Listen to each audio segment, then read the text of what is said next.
Bismillahir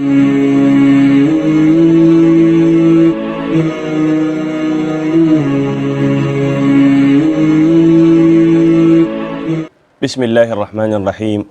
Wassalatu wassalamu ala Rasulillah wa ala alihi wa sahbihi wa man wala wa ba'd. Barkanmu da shan ruwa, fatan mun sha ruwa lafiya.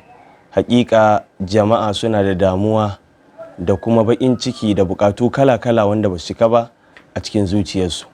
Amma menene maganin wannan? Kafin wannan buƙatun su cika ba komai bane ba sai haƙuri. Allah ta'ala a cikin Alƙur'ani yana cewa ya ayyuhalladhina amanu ista'inu bis-sabri was-salah. Ya ku waɗanda kuka yi imani ku nemi taimakon Allah ta hanyar yin haƙuri da kuma sallah. Ashe haƙuri wani abu ne na makamin mumini wanda zai rage ma sauƙi da raɗaɗin masifa, kuma abu ne mai lada da yawa.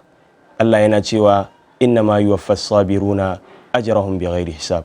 Kaɗai dai lallai masu haƙuri ana saka musu sakamakon haƙurinsu ne ba tare da irge ba.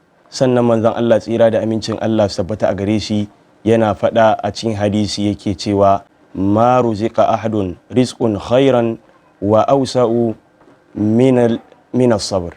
Ma'ana ba a taɓa azurta wani bawa da wani abu wanda ya fi zaman masa alkhairi kuma mafi yalwa ba kamar haƙuri.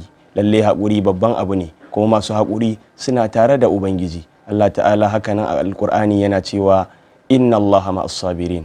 Kaɗai dai Allah yana tare da masu haƙuri. Jama'a mu ci gaba da haƙuri, kuma mu ci gaba da roƙon Allah ya biya mana buƙatunmu, ya yaye mana dukkan damuwanmu. Wassalamu alaikum wa rahmatullahi wa barakatuhu. Mm-hmm.